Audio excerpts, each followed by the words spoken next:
Nigel Taylor. I'm based at the Donald Danforth Plant Science Center in St. Louis.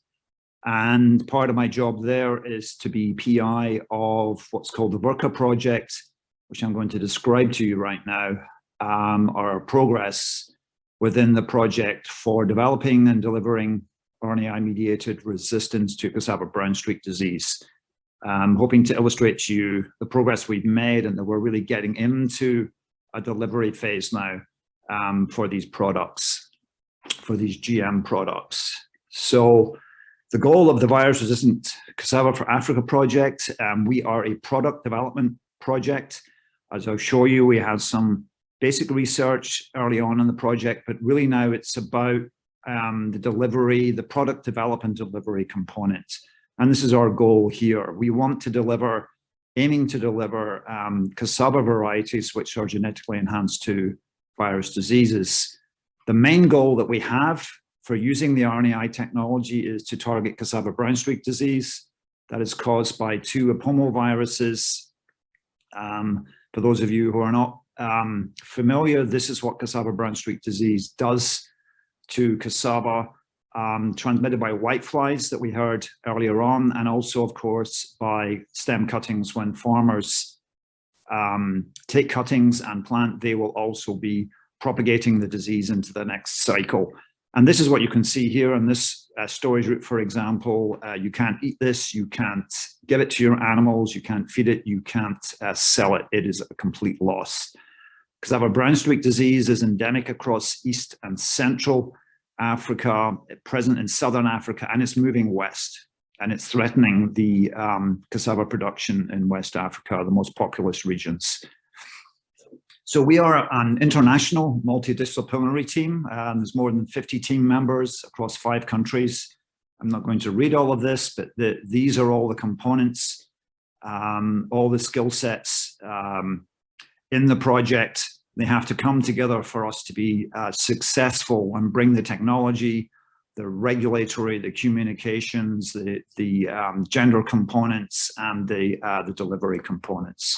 And as I said, this is the sub-teams within our project, all of these pieces that we bring together. This was us at our last meeting before COVID hit in 2019. So the partners within the VRCA Plus project for the RNAi brown streak resistance component are primarily the National Agricultural Research Systems in Kenya, Uganda, and Rwanda. And then we also have communication specialists involved, ISA, SIFOD, and we also work with OFAB as well. Because this is a GM product, it's very important that the correct information is shared with the stakeholders, policymakers, and the community at large. And then lastly, relatively new, and I will finish the talk by just highlighting the work that MEDA are doing. That's the Mennonite Economic Development Associates, whose specialty is in developing seed systems and delivery systems for cassava. And they've joined us for that component of the project. So our RNAi technology, I have presented this before, but just to give you a little bit of the technology background, what we did, we took the coat protein sequence from cassava brown streak disease and the coat protein sequence from Ugandan cassava brown streak disease. That is the two causal viruses for cassava brown streak disease. And we made an inverted repeat construct. We used almost full-length CP. Actually, when we started doing this, this was all the genomic information we had for the viruses. So we took what we had, we made an inverted repeat. We made about 400 transgenic plants in the East African farmer preferred cultivar called TME 204.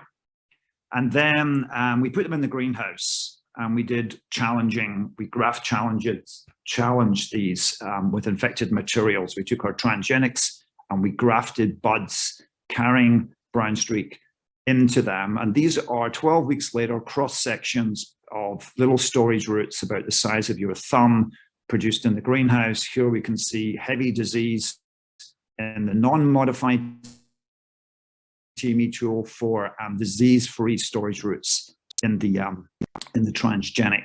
And this was correlated with expression of the small RNAs So in these lines here, we can see from the Ugandan cassava brown streak virus component and the cassava brown streak virus component, high levels of accumulation of small RNAs derived from the coat protein.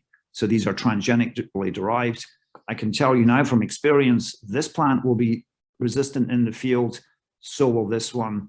This one will not be. And we can do this test using leaves the size of these regenerated just a few weeks or a few months after the transformation process. So obviously the greenhouse in St. Louis and the Midwest of the US is not a field in Africa.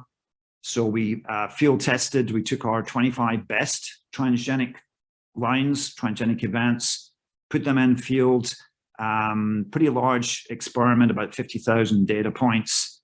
Here, this is at Namalongi, and we can see some of the people you know here, Henry Wagaba, for example.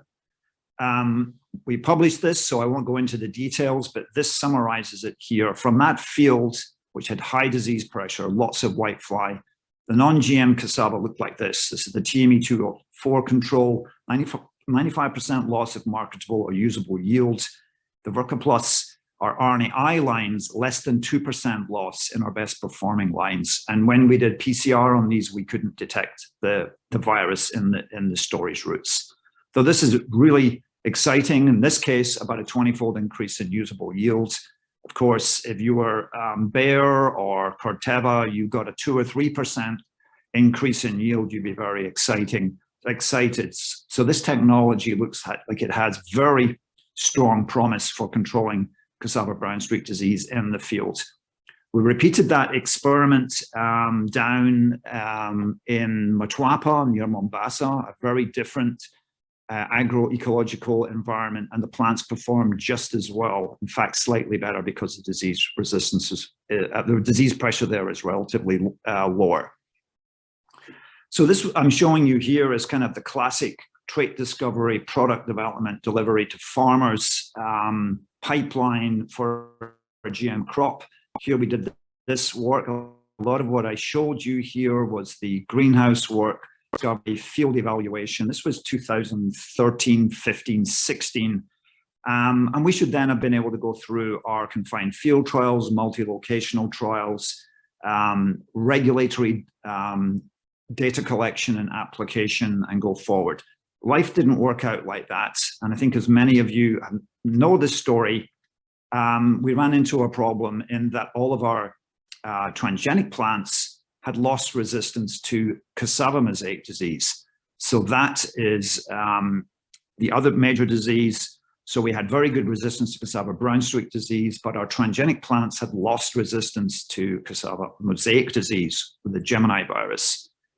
There's a whole project based around that now, and a really fascinating story about how that happens. We understand how it happens, and we're really close to, well, we have identified what that is, therefore what is CMD2.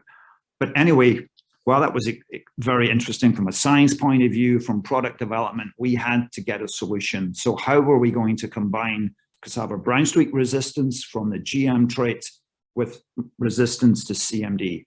And we did that by going through a crossing program here between 2015, 2019. Lost my advance button. Where we crossed our RNAi lines with CMD resistant cultivars. And this took place in crossing programs in Kenya and in Uganda. And we crossed them with TME14, NASI14, NASI3, NASI19. These are CMD2, CMD2, CMD1, and I believe CMD2 types for those who understand or are familiar with resistance. We went through our breeding programs. We produced about 10,000 seeds, germinated about 8,000 seedlings. And then we went through the classical breeding process. Ed Buckler has just told us how this can be made faster. Ours was faster than normal because we have a very good marker for cassava brown streak disease. It's a single gene, and we could mark for that very easily. But this is the breeding program and the selection program. This is a selection program after breeding, the different traits that we looked at. Single F1 plant, bulking to 10 clonal to blocks, and then multi-locational field trials, which is what we're just wrapping up now in 6 locations across Kenya and Uganda, where we're making these selections. So highlights of the F1 progeny that were produced from the crossing was the tDNA was inherited at 1:1, which is expected because this was a single tDNA. We knew that. We had selected it. There are 2 lines that we did the crossing with. We selected them for that reason. Most importantly, expression of the small RNAs in the transgenic F1s was equivalent to that in the transgenic parents. We did not know if that was going to happen. And in fact, this is one of the parents here, what we call line 26.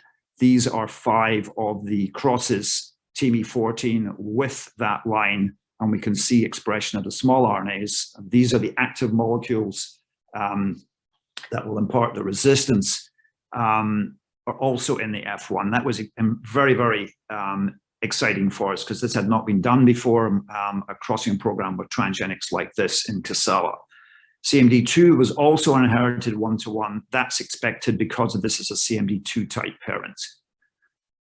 In parallel to this, we went through the regulatory process to request approval for us to plant and release our transgenic F1 progeny. I won't go through this in huge amounts of detail. Our strategy here was compositional analysis along the lines of the Codex guidelines, 100 components analyzed, 53 in leaves, 47 in storage routes. These were from field trials in both Kenya and Uganda across 2 cropping cycles. We're lucky here, RNAi has no protein product, so we don't have allergenicity issues we have to worry about. And of course, normally non-transgenic plants are carrying the virus. Non-transgenic plants are making small RNAs against the virus. It's just that it doesn't impart resistance. So therefore, there's a history of safe consumption of these small RNAs. MPT2, which was our selectable marker, has a history of safe use. We'd looked at our integration event. We knew it was single copy in an intergenic region. And Cassava does not have wild relatives in Africa. So the environmental safety component was relatively straightforward as well. So we compiled our dossier. It's about 500 pages long. And submitted that in December 2019. It was accepted by the National Biosafety Authority in Kenya in March 2020. We then went through the review process, including a public forum in June 2020, where we engaged about over 5,000 stakeholders, educating them about our product, telling them, giving them accurate information.